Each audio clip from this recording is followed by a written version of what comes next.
பகுஜன் சமாஜ் தலைவர் ஆம்ஸ்ட்ராங் படுகொலை தகவல் அறிந்து தாம் அதிர்ச்சி அடைந்ததாக மக்களவையின் எதிர்க்கட்சித் தலைவர் ராகுல் காந்தி தெரிவித்திருக்கிறார். தமிழக அரசு குற்றவாளிகளை கைது செய்து சட்டத்தின் முன் நிறுத்தும் என தாம் நம்புவதாகவும் அவர் குறிப்பிட்டிருக்கிறார்.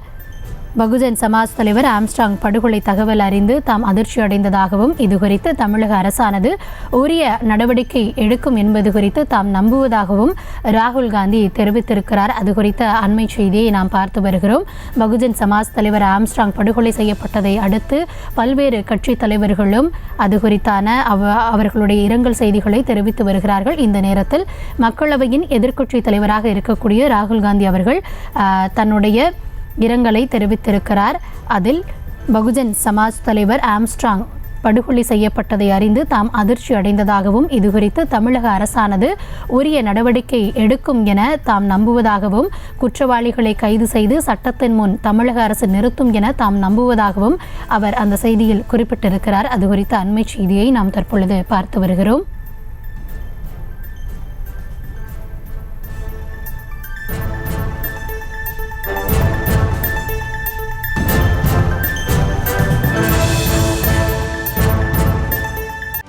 செய்திகளை உடனுக்குடனும் துல்லியமாகவும் தெரிந்து கொள்ள சப்ஸ்கிரைப் பண்ணுங்க.